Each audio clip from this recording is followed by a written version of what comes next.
नमस्ते, प्रणाम दोस्तों। अपने चंदा देहाती लोकगीत चैनल पर आप सभी का बहुत बहुत स्वागत करती हूँ दोस्तों। तो हम लोग चल रहे हैं आप लोगों को बहुत ही प्यारा सोहर गीत सुनावे। पति पत्नी सास का नोकझोंक गीत है, तो आप लोग जरूर सुनिएगा। बहुत ही प्यारा, बहुत ही सुंदर सोहर गीत। तो चलिए सुनाते हैं दोस्तों। नमस्कार दोस्तों, हम हैं आपकी चंदा देहाती लोकगीत और आप लोग भर भर के आशीर्वाद दीजिए इस चैनल पर। और जो लोग आप लोग नया देख रहे हैं तो भैया लोग तुरंत सब्सक्राइब कर लीजिए और आप लोग प्यार से सुनिए और सब्सक्राइब जरूर करिए। लाइक भी नहीं आता है, लाइक भी दीजिए आप लोग। चलिए सुनाते हैं, बहुत ही प्यारा सोहर गीत है। चलिए सुनाते हैं, आप लोग सुनिए, प्यार से सुनिए। बहरे से आवे पातर पियवत माई से रज कर, माई से रज कर हो। माई ये कहू जतन नाही, कैलू धना हो दूबा रैनी धना हो दुबराई गईनी हो। माई ये कहू जतन नाही, कैलू धना हो दुबराई धना हो दुबराई गईनी हो। यतनी बचनी सुनी माई त बेटा समझावत, बेटा समझावन हो। बेटा दूधवा में भरल कटोरवा तयावरोहा रदिया तयावरोहा रदिया न हो। बेटा दूधवा में भरली कटोरवा तयावरोहा रदिया तयावरोहा रदिया न हो। बेटा तोहरा जे परल पर छैया त धना दूबा रैनी त धना दुबराई गईनी हो। बेटा तोहरा जे परल पर छैया त धना दुबराई त धना दुबराई गईनी हो। बाहरे से आवे पातर पियवा त भौजी से रज कर, भौजी से रज कर हो।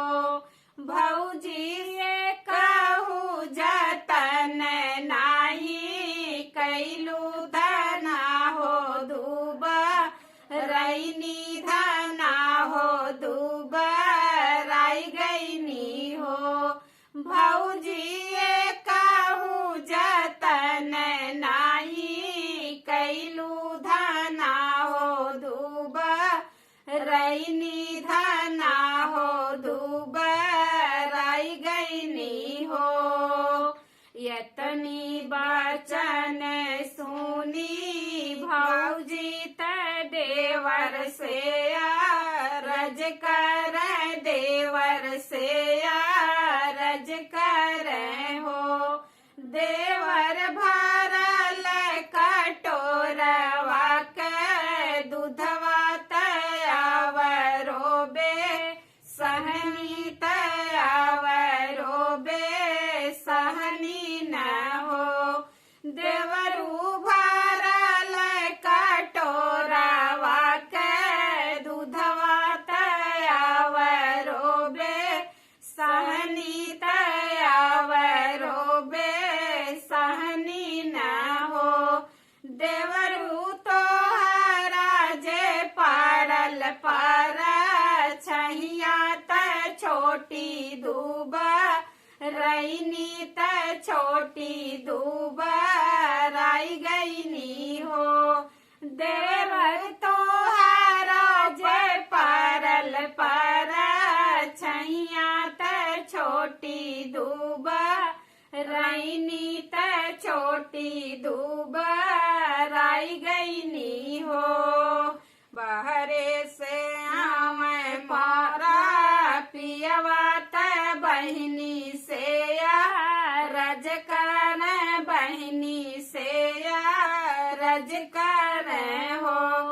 बहिनी ये कहू जतन नाही कैलू दाना दूब रैनी त धाना दूब राई गईनी हो। बहिनी ये कहू जतन नाही कैलू धाना हो दूब रैनी धाना हो दूब राई गईनी हो। एतनी बचन सुनी बहिनी त भैया से रज कर भैया से रज कर हो। भैया भरल कटोरवा के दूधवा तयाव रोहा रधिया तयाव रोहा रधिया न हो। भैया भरल कटोरवा के दूधवा तयाव रोहा रधिया तयाव रोहा रधिया न हो। भैया तो जे परल पर चाहिया त भौजी दूब रैनी त भौजी दूब राई गईनी हो। भैया तो जे परल पर चाहिया त भौजी दूब रैनी त भौजी दूब